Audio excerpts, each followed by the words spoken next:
Quiero seguir compartiendo con usted respecto a la bendición de dar y recibir y la importancia de estar compartiendo estas enseñanzas basadas en la Escritura. Es porque Dios habló, Dios diseñó el propósito o parte del propósito de nuestra vida que tiene que estar armonizando en el dar y recibir, es decir, Dios nos llamó a ser bendición para muchos y para eso nos bendice. Entonces, nosotros tenemos que corresponder, que tomar la responsabilidad y ser obedientes a la fe.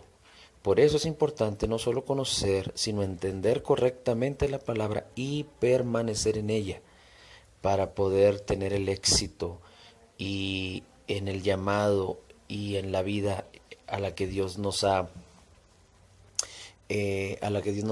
llamado, a la que Dios nos ha provisto ya en Cristo Jesús. Mire, en Gálatas 6:6 dice: y al que se le enseña la palabra, que comparta toda cosa buena con el que le enseña.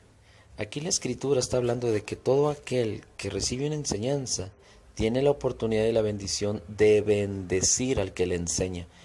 Y está hablando de economía, está hablando de dinero, mi hermano.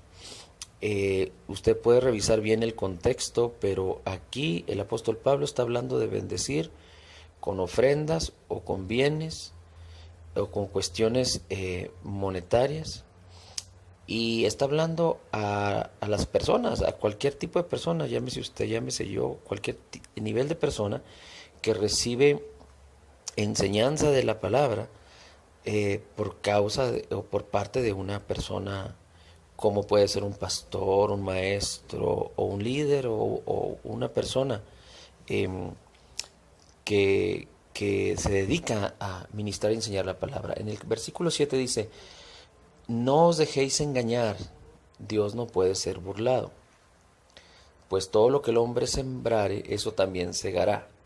Y la escritura eh, es muy interesante aquí, que habla respecto al dinero. Recuerde que lo que se siembra es la palabra de Dios y lo que se siembra es el dinero. La semilla de la palabra o la semilla de la bendición. No sé por qué se utiliza a veces este versículo para hablar de sembrar pecado o para hablar de sembrar cosas buenas. Sabemos que si hacemos pecado tenemos las consecuencias del pecado. Sabemos que si hacemos el bien recibiremos eh, por la gracia la bendición de muchos, pero no es por el resultado no es el resultado recibir el bien de lo que hacemos, porque lo que hacemos depende de lo que creemos y depende de la gracia de nuestro Señor Jesucristo, y el resultado, es decir, los frutos, vienen del Espíritu, vienen de la gracia de nuestro Señor Jesucristo. Es que si usted y yo andamos en fe, somos bendecidos. Entonces aquí está hablando del dinero. El que siembra en la carne es cuando usted solo usa sus bienes para usted mismo y para su familia. Pero cuando usted lo utiliza para bendecir a otros, entonces va a cegar vida eterna, bendición. Gálatas el 8 dice: porque el que siembra para su propia carne, en la carne segará corrupción, pero el que siembra para el Espíritu, del Espíritu segará vida eterna. Entonces, ¿por qué? Porque cuando uno utiliza sus bienes para sí mismo, pues uno no va a disfrutar de la bendición que Dios tiene, porque todo lo que Dios proveyó para que usted bendiga a otros se va a quedar ahí guardado, no lo va a poder utilizar, y entonces, siendo egoístas, pues lo único que vamos a sembrar es corrupción. Pero cuando bendecimos a otros, bendecimos en gran manera a muchos en el Evangelio, en el alcance del Evangelio, y esto trae vida eterna. En el 9 dice: y no nos cansamos de hacer el bien, pues a su tiempo, si no nos cansamos, segaremos. Es decir, Dios no solo quiere que bendigamos una vez, sino que la bendición hacia otros sea un estándar de vida, que sea una constante.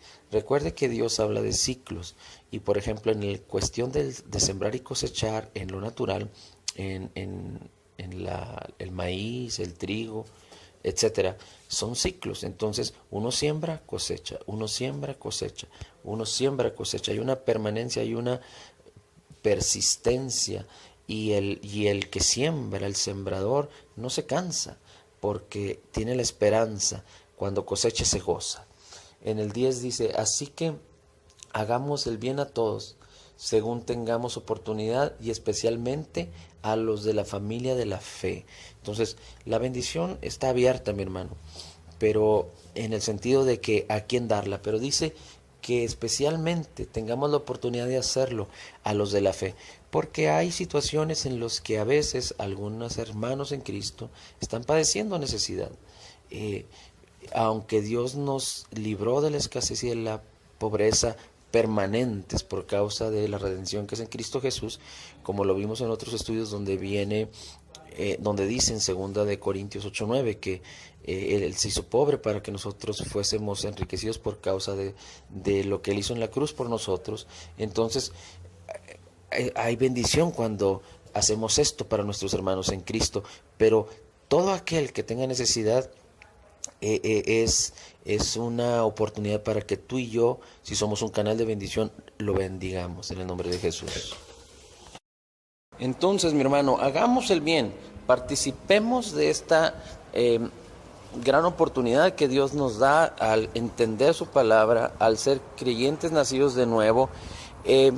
Armonice, introdúzcase en el camino de la bendición para que usted no solo esté satisfecho en todas las cosas, sino que bendiga a muchos para que se cumpla el propósito de Dios en su vida. Recuerde, hay muchos tantos que Dios ya preparó para usted y que tienen su nombre. Un tanto es una cantidad de bendición económica, pero usted de parte de Dios solo va a poder disfrutar un tanto. Los demás son para que bendiga a otros en el nombre de Jesús. Bendiciones.